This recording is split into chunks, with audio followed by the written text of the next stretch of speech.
خدا کا خادم آپ کو یقین دلاتا ہوں،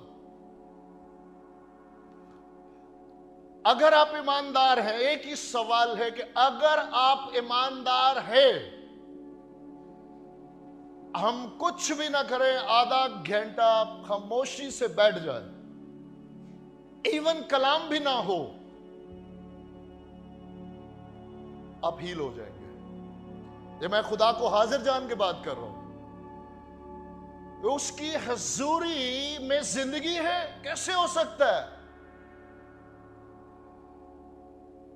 یہ ہیکل کا انتظام خداوند کا دیا ہوا انتظام ہے۔ میرے جیسے اس وقت میرے جیسے کئی کمزور ایمان والے جو گھر پہ نہیں ریسیو کر سکتے، اس وقت وہ بھی ریسیو کر جائیں گے، کیونکہ مقدسوں کی جماعت ایک لکڑیوں کا گٹھا جیسے ہوتا ہے کہ سنگل کو کوئی بھی توڑ سکتا ہے، لیکن جب وہ متحد ہوتے ہیں، آمین ہاللویہ، اس سبب سے ہر بات کلام مقدس میں سے لکھا، ہر جگہ پہ جا تیرے ایمان، جا تیرے ایمان، جا تیرے۔ ایک جگہ پہ ایسا جب 4 متفق ہوئے اور اٹھا لائے تو یسوع نے ان کا ایمان دیکھ کر، آمین ہاللویہ، اس لیے اس وقت ہمارے درمیان میں نے جیسے پہلے عرض کی ہے، کوئی میرے جیسا کمزور ایمان والا دوسرے کی بدولت مجھے بھی شفا مل جائے گی، آمین ہاللویہ۔ اس لیے ہم اس کی قدر کریں، ضرور قدر کریں۔ یہ ماحول کبھی زندگی میں ہم گھر نہیں بنا سکتے، جو مرضی کر لے، کائنات پوری آپ کے پاس ہو، لیکن اس اجتماعی جو مسا ہے یا خداوند کی حضوری ہے، اس کا مزہ جس کو لگ گیا وہ بھاگتا ہے، جیسے دنیا کے میخوار ادھر دوڑتے ہیں مے خانہ کی طرف، لیکن جو اس کے روح کی تازہ میں کے عادی ہوئے وہ بھاگتے ہیں جہاں انہیں وہ مسا ملتا ہے۔ آئے مقدس مرکز کی انجیل اور اس کا 4 باب اور اس کی 9ویں آیت۔ پھر اس نے کہا جس کے سننے کے کان ہوں وہ سن لے۔ پریز دی لارڈ۔ اپنا دہنا ہاتھ یوں اٹھائے آسمان کی طرف جو اس سے ملنے آئے ہیں، پریز دی لارڈ، اور کہیں اپنے خداوند سے کہیں، خداوند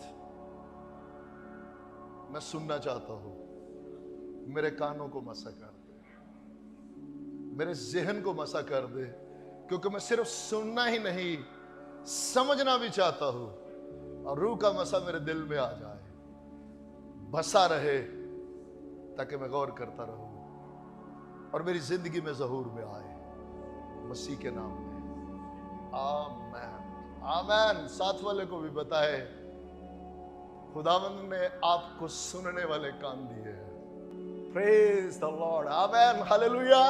اس سے پہلے کہ ہم یاد رکھیے گا، یہ تمثیل کے بارے میں یسوع مسیح فرماتے ہیں کہ اگر تمہیں یہ تمثیل نہ سمجھ آئی تو پھر تمہیں کوئی تمثیل سمجھ نہیں آئے گی۔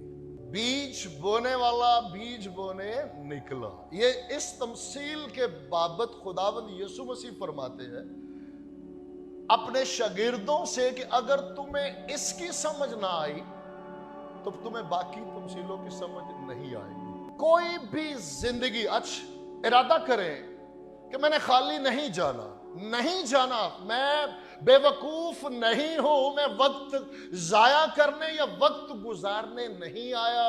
اگر مجھے کچھ لے کے نہیں جانا تو میں گھر سویا رہتا، اگر میں آیا ہوں تو میرے آنے کا ایک پرپز ہے، میرے آنے کا ایک مقصد ہے کہ میں اپنے خداوند کا دیدار پاؤں۔ پتہ ہے کیوں آپ لوگوں کے ساتھ بانٹنا چاہتا ہوں اور آپ سے درخواست کرتے ہیں کہ لیتے جائیں۔ جس دن آپ لوگوں نے بند کر دیا ہمارا بھی بند ہو جائے گا، ہم پر رحم کیجئے گا۔ ہمیں ہر روز خداوند تازہ پتہ کیوں دیتے ہیں؟ ہم سے زیادہ آپ سے پیار کرتے ہیں۔ جتنا آپ ریسیو کرتے جائیں گے اتنا خداوند ہم پہ بھی رحم کرے گا، ہمیں بھی ملتا جائے گا۔ سو میرے ساتھ رہے گا، ہم شکر گزار ہیں خداوند کے، مجھے بھی کوئی آر نہیں اپنی کمزوری کو ماننے کا۔ میں بھی سمجھتا رہا کہ پہلی زمین خالی ہے، دوسری 30 گنا، تیسری 60 گنا، چوتھی 100 گنا، لیکن شکر گزار ہیں جب اس نے رحم کیا۔ پہلی زمین میں کتنا؟ 0، یاد رکھنا، پہلی میں 0، دوسری میں 0، تیسری میں 0